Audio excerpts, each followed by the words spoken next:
الرحمن الحمدللہ رب العالمین والصلاة والسلام علی رسولہ الامین سیدنا و نبینا محمد وآلہ واصحابہ اجمعین۔ عزیزان گرامی اور سامعین باتمکین، آج کی اس نشست میں انگریزی مہینوں کے متعلق شروعات ہوگی۔ سب سے پہلے جنوری کے بارے میں بتایا جائے گا کہ لفظ جنوری اصل میں کیا تھا اور کہاں سے اس کو لیا گیا، اس کا ماخذ کیا، مصدر کیا، اور اس کا ڈیریویشن کیا، اس کی روٹ کیا، اس کی اصل کیا۔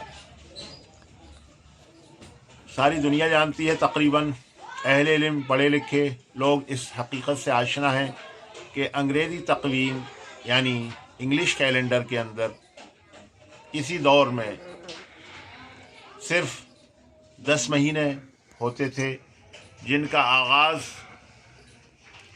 مئی کے مہینے سے ہوتا تھا۔ مئی کے مہینے سے مارچ کے مہینے سے اس کی شروعات ہوتی تھی۔ مارچ، اپریل، مئی، جون، جولائی، اگست، ستمبر، اکتوبر، نومبر، دسمبر۔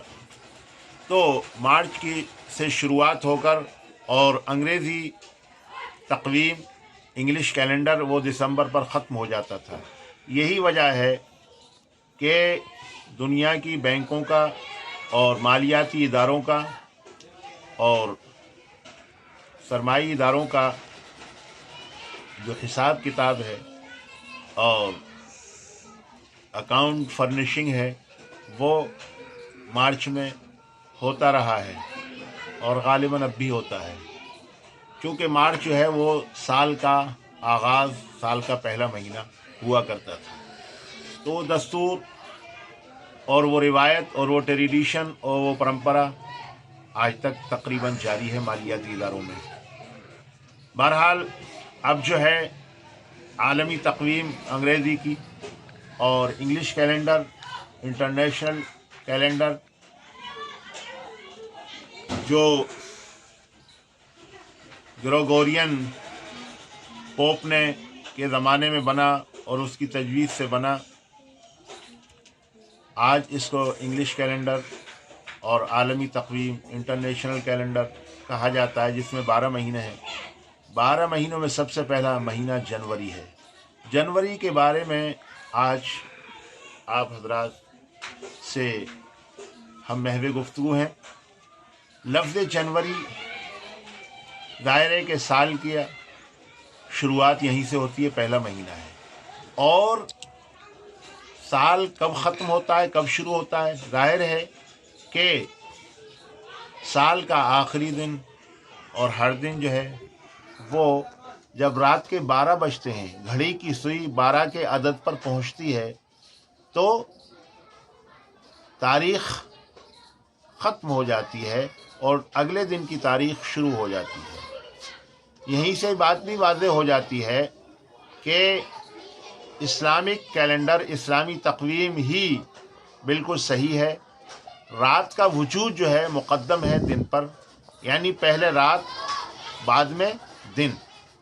یہی وجہ ہے کہ اسلامی تقویم میں مسلمانوں کے جو تہوار ہیں اور تقریبات ہیں، فیسٹیولز ہیں، عید ہے، بقرعید ہے، رمضان شروع ہوتا ہے، رمضان ختم ہوتا ہے، وہ رمضان شروع ہو جاتا ہے جیسے ہی چاند دکھائی دیتا ہے تو رمضان کی شروعات ہو گئی اور تراویح شروع ہو گئی۔ حالانکہ روزہ آنے والے دن میں ہے، لیکن چونکہ رمضان کا مہینہ شروع ہو گیا تو تراویح شروع ہو گئی، اور جب چاند نظر آ گیا تو پھر جو ہے نا وہ شوال، یعنی رات جو ہے وہ شوال کی شروع ہو گئی، اور دن جو ہے عید کا، صبح کو جو عید ہوگی وہ شوال کا دن مانا جاتا ہے۔ تو معلوم ہوا کہ رات ہی پہلے ہے۔ اگر رات پہلے نہ ہوتی تو انگریزی قاعدے کے مطابق، انگریزی جو ہے وہ سولار کیلنڈر بولا جاتا ہے، شمسی تقویم ہے، اور مسلم جو تقویم ہے وہ لونار کیلنڈر ہے۔ اور یہ لونار کیلنڈر جو تھا وہ کسی دور میں دوسری قومیں بھی اپناتی تھیں۔ غالباً پرشین کیلنڈر جو تھا وہ لونار کیلنڈر تھا، چاند کے حساب سے اس کو بنایا جاتا تھا۔ تو بہرکیف سولر کیلنڈر شمسی تقویم کے ماننے والے بھی جو ہے نا یہاں مجبور ہیں کہ رات کا وجود پہلے ہے، تبھی تو جو ہے نا جیسے ہی رات کے 12 بجتے ہیں تاریخ ختم ہو جاتی ہے اور اگلے دن کی تاریخ شروع ہو جاتی ہے۔ سارے کے سارے حادثے، واقعات اور کورٹ کچہریاں وہ جو ہے نا 12 بجے تک تو دن کی تاریخ کو مانتے ہیں، لیکن 12 بجے کے بعد اگلے دن کی تاریخ شروع ہو جاتی ہے۔ تو اسی طریقے سے جب دسمبر کا آخری دن ہوگا تو جب رات کے 12 بجیں گے تو دسمبر ختم ہو جائے گا، جنوری شروع ہو جائے گی، پرانا سال ختم اور نئے سال کا آغاز ہو جائے گا۔ گویا کہ معلوم ہوا کہ رات کے 12 بجے کا جو وقت ہے وہ اگلے سال کے لیے جو ہے نا اسٹارٹنگ پوائنٹ ہے اور گزرے ہوئے سال کے لیے اینڈنگ پوائنٹ ہے، وہ نقطۂ اختتام بھی ہے اور نقطۂ آغاز بھی ہے۔ لفظ جنوری کیسے بنا؟ دراصل یہ جنوری جو ہے نا رومیوں کے ایک دیوتا کا نام جینس تھا، جینس JANUS۔ تو رومیوں کا جو دیوتا تھا جینس، اس سے اس لفظ کو اخذ کیا گیا ہے، لیا گیا ہے، اور اس کا صدور اور اخذ جو ہے وہ لفظ جینس جو رومیوں کے ایک دیوتا کا نام تھا جس کی وہ پوجا پاٹ کرتے تھے وہاں سے ہی لیا گیا ہے۔ اور رومیوں نے اس کے 2 چہرے بنا رکھے تھے، ایک چہرہ آگے کی طرف تھا، ایک چہرہ پیچھے کی طرف تھا۔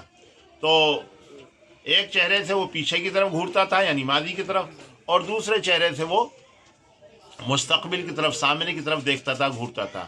تو انہوں نے گویا اس سے یہ استعارہ کیا تھا اور یہ مراد لی تھی کہ یہ جو ہے نا پیچھے کی طرف گھورتا ہے، یہ ماضی ہو گئی، اور آگے کی طرف دیکھتا ہے، یہ آغاز اور شروعات، اور یہ مستقبل ہو گیا۔ لہذا لفظ جینس سے جو ہے نا جنوری بنایا گیا۔ تو جنوری کا ماخذ جینس ہے، JANUS۔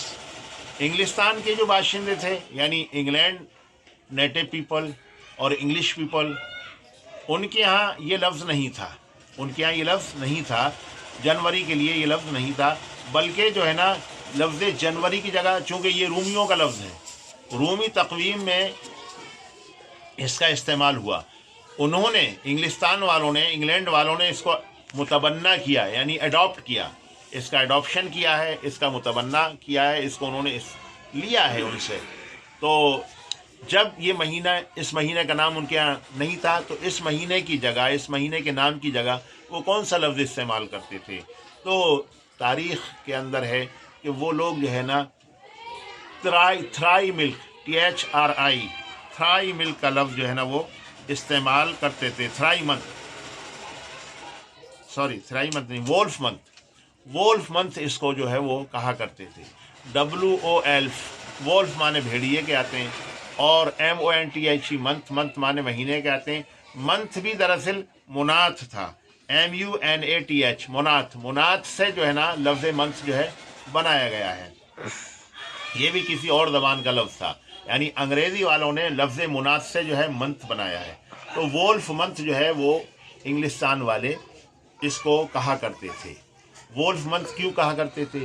اس لیے کہا کرتے تھے کہ چونکہ جنوری کا جو مہینہ ہوتا ہے اس میں کڑاکے کی سردی پڑتی ہے، بے تحاشا جاڑا ہوتا ہے، اور ناقابل برداشت ٹھنڈک پڑتی ہے، اور اس موسم میں جنوری کے مہینے میں بھیڑیے جو ہوتے ہیں، وولف مینس بھیڑیا، وولف کے معنی بھیڑیے، بھیڑیے جو ہے وہ جنگل کے بجائے اپنی خوراک کے لیے دیہاتوں کا رخ کرتے تھے اس دور میں۔ اب تو نہیں، اب تو آبادی اتنی ہو گئی کہ بنوں کے اندر اور جنگلوں میں کے اندر بھی بھیڑیے بہت کم، بہت ہی شاید و باید اور ریئرٹی کے ساتھ جو ہے نظر آتے ہیں۔ تو اس دور کے اندر جب کہ آبادیاں کم تھیں، دیہات زیادہ ہوا کرتے تھے اور چہل پہل نہیں ہوتی تھی، تو اس زمانے میں بھیڑیے دیہاتوں کا رخ کرتے تھے اور انسانوں کے چھوٹے چھوٹے بچوں کو اپنی کمر پر لاد کر جنگل میں لے جا کر چیر پھاڑ کر انہیں کھا جاتے تھے۔ اس لیے جو ہے اس کو وولف منتھ کہتے تھے۔ تو گویا انگریزی دانوں نے، انگلستان کے لوگوں نے، انگلستان کے باشندوں نے لفظ جنوری کو بہت بعد میں اپنایا۔ ان کے ہاں جنوری کا نام جو تھا وہ وولف منتھ تھا۔ السلام علیکم۔